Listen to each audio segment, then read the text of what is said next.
नमस्कार दोस्तों, आज के वीडियो में हम बात करने वाले क्लास 10th की मैथ के ऊपर और जिसमें से आज हम चैप्टर 1 के ऊपर बात करेंगे, जिसमें आज का हमारा टॉपिक होने वाला है कि वास्तविक संख्याएं क्या होती हैं और यूक्लिड विभाजन प्रेम का क्या होता है और इसका क्या व्यापक अनुप्रयोग होता है। इसी पे आज हम डिटेल से बात करने वाले हैं। तो सबसे पहले यहाँ पे थोड़ा-सा हम बात करते हैं कि संख्याएं क्या होती हैं, वास्तविक संख्याएं क्या होती हैं, फिर यहाँ पे हम आगे बात करते हैं।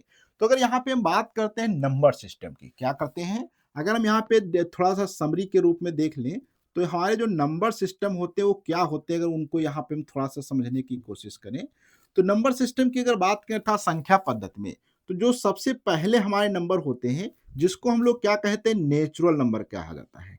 क्या कहा जाता है? नेचुरल नंबर का मतलब होता है प्राकृतिक संख्याएँ।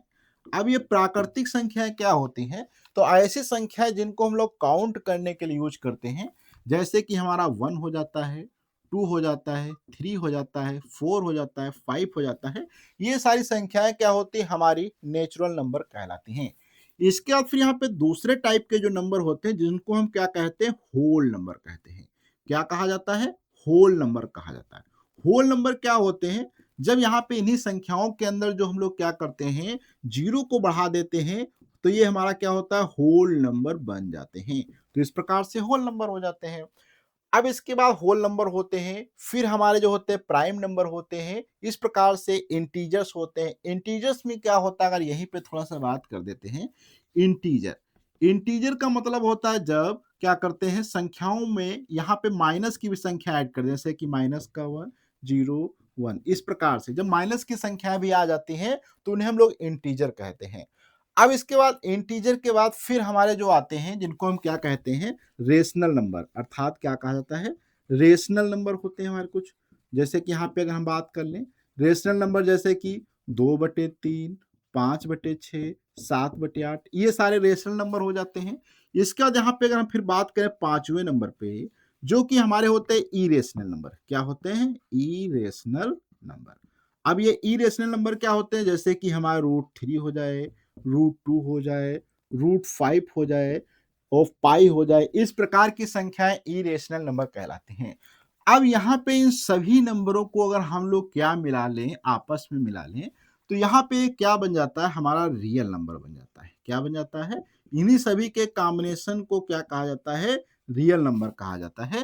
तो यही जो रियल नंबर अर्थात वास्तविक संख्याएं होती हैं, अब वो चाहे 2 की बात किया जाए, -2 की बात किया जाए, √3 की बात किया जाए, 5/7 की बात बात किया जाए, ये सारी संख्याएँ क्या होती हैं? हमारी रियल नंबर के अंतर्गत आ जाती हैं। तो इन्हें हम लोग क्या कहते हैं? रियल नंबर कहते हैं।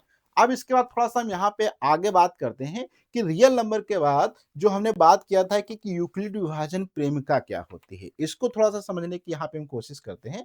तो यूक्लिड विभाजन प्रेमिका को समझने के लिए यहाँ पे हम क्या करते हैं? थोड़ा-सा एक ये लेते हैं कि कुछ नंबर से इसको आसान भाषा में समझते हैं। इसको यहाँ पे भी हम क्या करते हैं? इरेज़ कर देते हैं क्योंकि इसकी हमें ज़्यादा ज़रूरत नहीं है क्योंकि ये बेसिक चीज़ें हैं, ये पहले से ही आप सभी को मालूम होती हैं। फिर भी मैंने यहाँ पे एक बार सभी लोगों को रिकॉल कर दिया जिससे आप लोगों को याद हो सके कि यहाँ पे हम लोग क्या कर रहे हैं। तो नंबर सिस्टम कवर हो गया। अब यहाँ से हम थोड़ा-सा बेसिक एक एग्ज़ाम्पल से शुरुआत करते हैं। जैसे कि मान लो आपके पास एक संख्या 6 है। क्या है? एक संख्या सपोज़ करो आपके पास 6 है, तो दूसरी संख्या आपके पास 6 है और एक संख्या मान लो आपके पास 2 है। अब 6 और 2 है। तो आपने कई बार इस प्रकार से देखा होगा कि जब 6 को हम लोग क्या करते हैं 2 से भाग देते हैं इस प्रकार से, तो क्या होता है 2 तिया 6 हो जाता है। तो यहाँ पे 6 आ जाता है और यहाँ पे क्या होता है 0 अर्थात यहाँ पे शेषफल आप देखते हैं 0 है। लेकिन वहीं पे मान लो 7 एक संख्या हो जाए और 2 हो जाए, तो फिर क्या करेंगे 2 से आप भाग देंगे 7 को, तो 2 तिया 6 हो जाएगा और 1 बच जाएगा। तो यहाँ पे आप देख सकते हैं कि ये जो हमारी संख्या होती है जैसे कि 2 है, ये होता है हमारा भाजक होता है, 2 हमारे यहाँ पे क्या होता है? भाजक है। ये क्या होता है? हमारा भाज्य कहलाता है। क्या कहलाता है? भाज्य कहलाता है। ये हमारा क्या कहलाता है? भागफल कहलाता है। और ये हमारा क्या कहलाता है? शेषफल कहलाता है। क्या कहलाता है? शेषफल कहलाता है। ये सारी चीज़ें हमें मालूम है कि भाज्य, भाजक और भागफल शेषफल, भाज्य जो होता है जिसको हम लोग भाग देते हैं, भाजक जो होता है जो भाग देने वाला होता है। इस प्रकार से यहाँ तक हमने सारी चीज़ों को समझ लिया भाज्य, भाजक और भागफल में और शेषफल में। अब यहीं पे अगर देखा जाए तो हम लोग 6 को क्या कर सकते हैं, इसको लिखने का तरीका क्या हो जाएगा कि यहाँ पे हम लोग क्या करेंगे 6 लेंगे, 6 के बराबर आप क्या कर सकते हैं, देखो 6 था, तो यहाँ पे क्या हो जाएगा 2 गुणे 3 प्लस 0 ऐसे लिख सकते हैं। इसी प्रकार से 7 को हम लोग क्या लिख सकते हैं 2 गुणे 3 प्लस का 1 लिख सकते हैं। तो यहाँ पे आप देख सकते हैं कि एक संख्या थी जिसमें हमें ये वाला तो पहले से मालूम था और ये पहले से मालूम था, उसके अलावा यहाँ पे 2 संख्याएँ और इंक्लूड कर ली गई। अर्थात प्रत्येक संख्या को इस प्रकार से लिखा जा सकता है, अर्थात क्या है 7 को आप 2 गुणे 3 प्लस 1 लिख सकते हैं। तो यहाँ पे अब एक चीज़ ध्यान से देखेंगे, ये जो यहाँ पे बच रहा है, ये शेषफल जो आपका बच रहा है, तो इसी को लिखने का तरीका क्या होता है, अगर इसको हम लोग यहाँ पे बी ले लेते हैं, इसको यहाँ पे ए ले लेते हैं और यहाँ पे इसको क्यू ले लेते हैं और इसको अगर यहाँ पे हम आर लिख देते हैं, क्या होता है ए बी क्यू आर लिख देते हैं, तो यहाँ से प्राप्त होगा इसको यहाँ पे ए लेते हैं, क्या लेते हैं ए और इसको बी कर देते हैं, ठीक। तो यहाँ से अब देखो क्या होगा हमारा ए इज इक्वल टू क्या हो जाएगा बी, क्या हो जाएगा ए इज इक्वल टू क्या हो जाएगा बी इंटू क्यू प्लस का आर हो जाएगा। ये बहुत इंपॉर्टेंट फार्मूला बन गया है। क्या होता है ए बराबर क्या हो जाएगा B into Q plus R होता है। अब यहाँ पे आर जो है वो देखा जाए ध्यान से तो ये हमेशा क्या होगा जीरो से बड़ा होगा, अर्थात जीरो आई एम सॉरी हाँ, ये जो होगा जीरो से बड़ा हो सकता है या बराबर हो सकता है। क्या हो सकता है जीरो के बराबर भी हो सकता है, उससे बड़ा हो सकता है, लेकिन छोटा किससे रहेगा, तो ये हमेशा छोटा यहाँ पे जो हमारी संख्या बी है, ये वाली बी संख्या है, इससे क्या रहेगा छोटा रहेगा। बिल्कुल बात सही है, अगर बी से बड़ा होगा तो डिवाइड हो जाएगा, इसलिए क्या है इसका आर जो हमारा शेषफल होता है ये हमेशा क्या है जीरो से बड़ा या बराबर रहेगा और हमेशा बी से छोटा रहेगा। तो इस प्रकार से जो हमने यहाँ पे इसको लिखा है इसे ही हम लोग क्या कहते हैं यूक्लिड विभाजन प्रेमिका कहा जाता है। ये लिखने का इसका तरीका होता है, ये बहुत ज्यादा इंपॉर्टेंट फार्मूला होता है जिससे हम बहुत सारे क्वेश्चंस भी अभी यहाँ पे सॉल्व करने वाले हैं। तो यहाँ तक तो हमने समझ लिया कि किस प्रकार से ये फार्मूला बनाया जाता है। ये फार्मूला कुछ एक्चुअल में बनाया नहीं गया, बस ये संख्याओं को लिखने का एक तरीका है।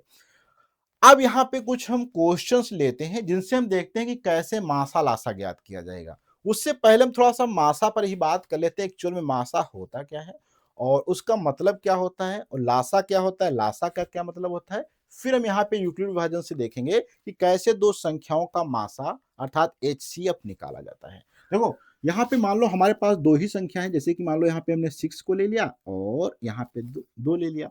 अब यहाँ पे देखो हम 6 को क्या कर सकते हैं, 6 को आप लोग क्या लिख सकते हैं 3 गुणे 2 लिख सकते हैं, ठीक।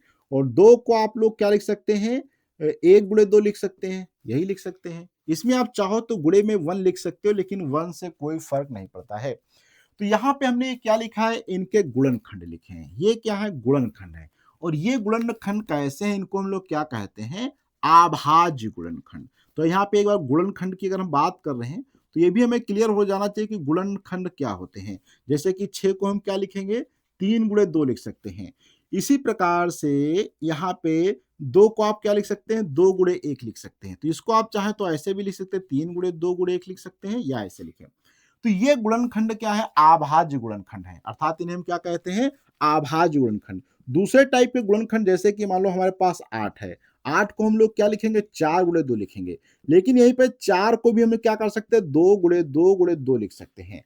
तो यहाँ पे आप 8 बराबर का 4 गुणे 2 लिखते हैं तो ये क्या हो जाएगा अभाज्य आई एम सॉरी भाज्य गुणनखंड है। क्या है 8 बराबर क्या है 4 गुणे 2 भाज्य, क्योंकि 4 को भी हम लोग तोड़ सकते हैं।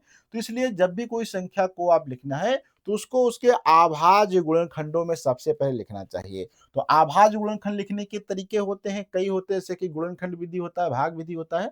तो एक्चुअल में गुणनखंड विधि से क्या होता है सभी संख्याओं के टुकड़े कर दो, अर्थात जिन जिन संख्याओं से गुणा करके प्राप्त किया जा सकता है उनको लिखो, लेकिन ध्यान रखो कि उसमें ऐसी कोई संख्या ना लिखो कि उसको पुनः हम लोग तोड़ सकें। जैसे कि 4 हमने लिख दिया, लेकिन 4 को हम लोग पुनः तोड़ सकते हैं, इसलिए 4 ना लिख के हम लोग 2 गुणे 2 लिखेंगे। तो यहाँ तक हमने समझ लिया कि गुणनखंड क्या होते हैं, अभाज्य गुणनखंड क्या होते हैं, भाज्य गुणनखंड क्या होते हैं। अब जैसे कि यहाँ पे 6 और 4, तो मासा क्या होता है? मासा का अगर यहाँ पे थोड़ा-सा सिंपल शब्दों में बात कर ले, मासा का मतलब होता है HCF। एचसीएफ का मतलब होता है ऐसी कोई वो जो संख्या जो दोनों में मिले, अर्थात तो ऐसी कोई संख्या जो 2 या 2 से अधिक संख्याएँ, जैसे ये तो अभी 4, 6 और 2 ही लिया है, हो सकता है इससे भी ज़्यादा संख्या हो। तो ऐसी जो संख्या जो इन दोनों संख्याओं को डिवाइड कर सके, उसे हम क्या कहते हैं? मासा कहते हैं। जैसे कि इन दोनों संख्याओं को कौन डिवाइड करेगा? 6 को भी 2 डिवाइड करेगा, 2 को भी 2 डिवाइड करेगा, 1 को हम लोग इंक्लूड नहीं करेंगे, ठीक है? 1 तो सभी को डिवाइड करता है, इसलिए उसको छोड़ देंगे। तो जो 1 जिसका एचसीएफ होता है, इसका मतलब उसमें कोई भी उभयनिष्ठ गुणनखंड नहीं होता है। जैसे कि यहाँ पे अगर हम बात कर लें, जैसे कि एग्जांपल से यहाँ पे अगर एक हम लिखते हैं, जैसे कि मान लो हमारे पास 3 लिखा है और 5 लिखा है। अब 3 और 5 में कोई भी आपको ऐसी संख्या नहीं होगी जो दोनों को डिवाइड कर सके, तो वो केवल और केवल 1 होती है। इसलिए हर एक जगह एक तो संख्या होगा ही होगा एचसीएफ। तो एचसीएफ जब जिसका 1 हो जाए, उसका मतलब है उसमें कोई भी उभयनिष्ठ गुणनखंड नहीं होगा। लेकिन एचसीएफ अगर 1 नहीं है, तो इसका मतलब उसके अंदर कुछ ऐसी संख्या है जो उनको डिवाइड दोनों को कर सकती है, 1 को छोड़कर। जैसे कि यहाँ पे देखेंगे, ये 2 है संख्या, ये दोनों को डिवाइड कर सकती है, इसलिए यहाँ पे इसका एचसीएफ क्या हो जाएगा? 2 हो जाएगा। तो एचसीएफ निकालने का मतलब क्या है कि ऐसी संख्या जो 2 या से 2 या 2 से अधिक संख्याओं को डिवाइड कर सके पूर्णतः, वह उनका क्या होता है? एचसीएफ कहलाता है, ठीक? तो ये हमने सिंपल शब्दों में एचसीएफ अर्थात मासा की बात कर ली। अब इसी को हम देखना चाहते हैं कि यूक्लिड विभाजन प्रेमिका जो था, ये जो दिया गया है रूल, इसकी सहायता से कैसे किसी संख्याओं का मासा निकाला जाता है, आई एम सॉरी, एचसीएफ निकाला जाता है। अब देखो, इसको निकालने का बहुत आसान तरीका है। सबसे पहला तरीका क्या है? जो भी आपको संख्याएं दी गई हो, क्या दी गई हो? संख्याएं दी गई, जैसे यहीं पे था, तो एक को आप लोग क्या मान लो? ए मान लो। बड़ी संख्या पहले या तो डिसाइड कर लो कौन बड़ी संख्या है। सबसे स्टेप इसमें कई होते हैं, तो स्टेप 1 की बात करें तो decide first which is big. तो यहाँ पे देखेंगे 6 बड़ा है किससे? है 2 से, ठीक? तो यहाँ पे बड़ी संख्या को हम लोग ए मान लेंगे और छोटी संख्या को बी मान लेंगे। अब यूक्लिड विभाजन क्या कहता है कि 6 को इस प्रकार से लिखा जाए। तो देखो, हम लोग क्या करेंगे, 6 को हम लोग क्या लिख सकते हैं? 2 गुणे 3 लिख सकते हैं। तो यहाँ पे 2 गुणे 3 लिखोगे, यहाँ पे क्या है? शेषफल 0 है। और जब ये शेषफल 0 हो जाए, क्या हो जाए? जहां पर ये शेषफल हमारा जो होता है, ये शेषफल उस समय जब 0 हो जाए, तो उस कंडीशन में एचसीएफ की अगर बात करें 6 और 2 का, तो यहाँ पे जो ये होती संख्या, ये वाली, यही क्या होता है? इन दोनों का एचसीएफ हो जाता है। क्या हो जाता है? एचसीएफ हो जाता है। मैं एक और एग्जांपल से संख्या लेता हूं। जैसे कि मान लो इस बार मैंने ले लिया है 25 और 27 ले लिया, 25 और 27 ले लिया। अब यहाँ पे 25 और 27 का अगर आप एचसीएफ देखना चाहें तो कैसे निकालेंगे? देखो, 25 क्या है? बड़ा है 27, 27 बड़ा है 25 से, ठीक है। तो अब यहाँ पे 27 को आप लोग क्या लिख सकते हैं? 25 गुणे क्या लिखेंगे? 25 गुणे 1 प्लस क्या लिखेंगे? शेषफल कितना बचा है? तो यहाँ पे आप देखेंगे 2 बच गया। अब यहाँ पे शेषफल कितना बच गया है? 2 बच गया है। शेषफल अभी यहाँ पे 0 नहीं हुआ है। इसका मतलब अभी यहाँ पे इसका एचसीएफ 25 नहीं होगा। क्या होगा? अभी इसका एचसीएफ 25 नहीं होगा। अब इसके आगे क्या किया जाता है, उस पर हम बात करते हैं।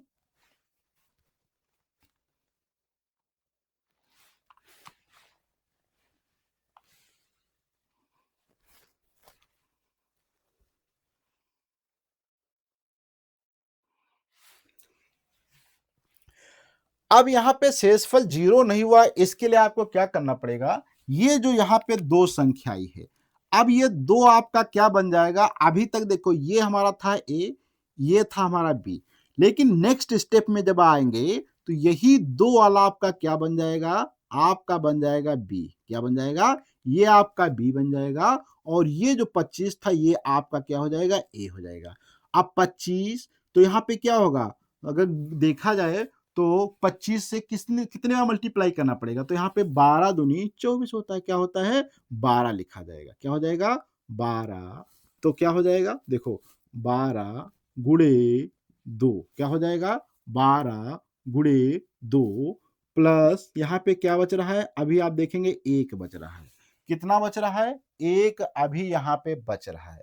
अब यहाँ पे 1 बच रहा है, तो इस कंडीशन में हम लोग क्या करेंगे, फिर से यहाँ पे देखा जाएगा, तो अब 1 ये क्या हो जाएगा, आपका यहाँ पे ए बी था, लेकिन ये वाला अब आपका क्या बन जाएगा, बी बन जाएगा। ये वाला आपका क्या बन जाएगा, बी बन जाएगा। जैसे कि इसको मैं फिर से कर देता हूँ, इसको 2 गुणे 12, जैसे कि यहाँ पे ये था, ये बन गया था आपका बी।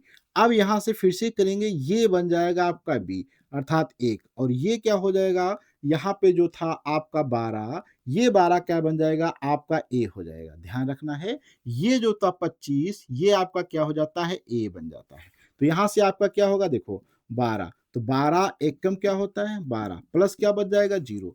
अब यहाँ पे जो 0 बचता है, तो मैंने कहा था ये जो संख्या होगी इसे हम लोग क्या कहते हैं, एचसीएफ कहेंगे। तो यहाँ पे एच सी एफ बराबर क्या आ जाएगा, किसका एचसीएफ निकाल रहे हैं, तो यहाँ पे हम लोग 25 और 27 का, तो देखा जाए एचसीएफ कितना निकल के आता है, 1 निकल आता है। तो यहां से आप देख सकते हैं मैंने स्टेप को फॉलो किया है। अभी मैं एक और एग्जांपल लेता हूं जिससे आपको ये चीज क्लियर हो जाएगी कि कैसे यहाँ पे हमने एचसीएफ निकाला है। ये चीज आपको बहुत ही अच्छे से मालूम होनी चाहिए, क्योंकि जब तक ये आपको नहीं पता होगा आप आसानी से क्वेश्चन नहीं सॉल्व कर पाएंगे। मैं फिर से एक बार लिख देता हूं, फॉर्मूला हमारा था ए बराबर B into Q plus R था, ठीक। अब एग्जांपल से लेते हैं, जैसे कि मान लो हमारे पास 37 और 72 है, हमें नहीं पता इसका एचसीएफ क्या होगा, निकालने की कोशिश करते हैं। तो देखो 72 यहाँ पे बड़ा है, तो क्या करेंगे, 72 बराबर ये है। अब ये मान लो हमारा क्या हो जाएगा, 72 क्या है, ए है, तो ये बी रहेगा, तो यहाँ पे बी आ जाएगा आपका 37 आ जाएगा, ठीक। क्या हो जाएगा, 37 यहाँ पे हमारा बी हो जाएगा। अब यहाँ पे देखो 37 को कितने से मल्टीप्लाई करें कि 72 से ज्यादा ना हो, क्या करें, 37 में कितने से मल्टीप्लाई करें कि 72 से ज्यादा ना हो। तो देखो 37 की गुणा करोगे तो 35 दूना 70 होता है, ज्यादा ही हो जाएगा। 37 दूना कितना हो जाएगा, 35 दूना 70, 74 हो जाएगा, 74 ज्यादा है, इसलिए क्या करोगे, मल्टीप्लाइड बाई 1। अब यहाँ पे 1 से मल्टीप्लाई कर रहे हो तो कितना शेषफल बचा, ये भी आपको पता होना चाहिए। तो देखो यहाँ पे 72 में से आपको क्या है, 37 घटा देना है। 72 में से 37 घटा देना है तो क्या आएगा, देखो घटाने का अंतर आपको पता है, यहाँ पे डिफरेंस कितना है, 5 का है, तो 10 में से 5 जाएगा, 5 बचेगा, और 6 में से 3 जाएगा, तो यहाँ पे 3 बचेगा, अर्थात यहाँ पे कितना बचा, 35 बच गया है, ठीक। अब 35 बचा है, तो अभी स्टार्टिंग में यहाँ पे आप देख सकते थे, ये हमारा ए था, ये हमारा बी था, और ये आर था। अब यही चीज क्या होती है नेक्स्ट स्टेप में जाने पे, ये जो ए पार्ट होता है, ये क्या होता है, जो बी होता है, ये हमारा बन जाता है ए, क्या होता है, यही हमारा ए हो जाएगा। इसके बाद ये जो होता है आर, ये बन जाता है, यहाँ पे आप आएंगे तो ये क्या बन जाएगा, आपका बी बन जाएगा। ध्यान रखो, ये क्या बन गया, हमारा बी। अब बी में अब यहाँ पे फिर क्या करेंगे, मल्टीप्लाई कितने से करें कि 37 से ज्यादा ना हो, तो 1 से मल्टीप्लाई करेंगे, तो इस 35 एकदम 35 अर्थात यहाँ पे 2 बच जाएगा। अब ये बच गया, फिर यही सेम काम होगा, ये 35 जो होता है यहाँ पे ए बन जाएगा, अर्थात क्या हो जाएगा, तो यहाँ पे हम लोग क्या लिखेंगे, 35 लिख देंगे। इसके बाद ये जो 2 होता है, ये हमारा क्या बन जाता है, बी बन जाता है, अर्थात 35 क्या हमारा ए बन गया, और दो ये जो आर है ये क्या होता है, बी में बन जाता है, बी में, अर्थात तो यहाँ पे क्या हो जाएगा, 2 बन जाता है। अब 2 में कितने से मल्टीप्लाई करें कि 35 से ज्यादा ना हो, तो यहाँ पे हम क्या करते हैं, 17 से मल्टीप्लाई करते हैं, 17 में 34, 1 बच जाएगा। फिर नया स्टेप आएगा, नए स्टेप में अब क्या होता है, ये जो होता है ये यहाँ पे आ जाता है, 2 यहाँ पे चला जाएगा, ठीक है, और 1 यहाँ पे आ जाएगा।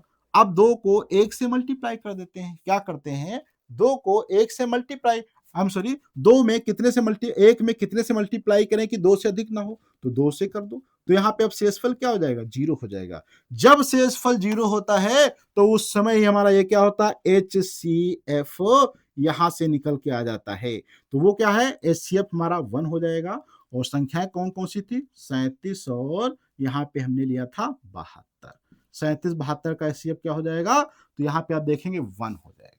इस प्रकार से आप एचसीएफ निकालते हैं। मैं आपको रिमेंबर करा देना चाहता हूं कि जो यहाँ पे ए बी सी होता है, नेक्स्ट स्टेप में क्या होता है, जो हमारा बी होता है वो ए बन जाता है, जो हमारा आर होता है वो बी बन जाता है। ये चीज आपको याद रखना है, बी जो होगा वो ए बन जाएगा, और R जो होगा वो B बन जाएगा। और लास्ट में जहां पर भी आपका R 0 के बराबर हुआ उसी समय जो आपका यहाँ पे B होगा वही HCF होगा। क्या होगा? वही HCF होगा। फिर से समझो, मैंने कहा कि जो B है वो A बन जाएगा और जो R है वो B बन जाएगा और जहां पे R आपका 0 हुआ उसी समय आपका B HCF बन जाएगा। देखो यहां पे बन गया। देखो मैंने कहा कि ये R था, B बन गया और B क्या हुआ? A बन गया। फिर से देखो, ये R था, B बन गया और ये B था, A बन गया। जैसे यहां पे देखो R 0 हुआ, हमारा B क्या हुआ? HCF बन गया। इस प्रकार से यूक्लिड विभाजन प्रेमिका पूछी जाती है। इस पे क्वेश्चन इस प्रकार से सॉल्व किए जाते हैं। तो आज की वीडियो में मैं आशा करता हूं कि आपको डिटेल से समझ में आया होगा कि यूक्लिड विभाजन प्रेमिका क्या होती है और इसका कैसे एप्लीकेशन किया जाता है। अगले वीडियो मिलेंगे तो डिटेल से इस पे कुछ हम क्वेश्चंस को सॉल्व करने की कोशिश करेंगे और उन क्वेश्चन को डिटेल से देखेंगे कैसे इस यूक्लिड विभाजन प्रेमिका का यूज किया जा सकता है। तो अगले वीडियो मिलते हैं किसी नए टॉपिक अर्थात तो आगे नए क्वेश्चन के साथ में। जब तक के लिए धन्यवाद।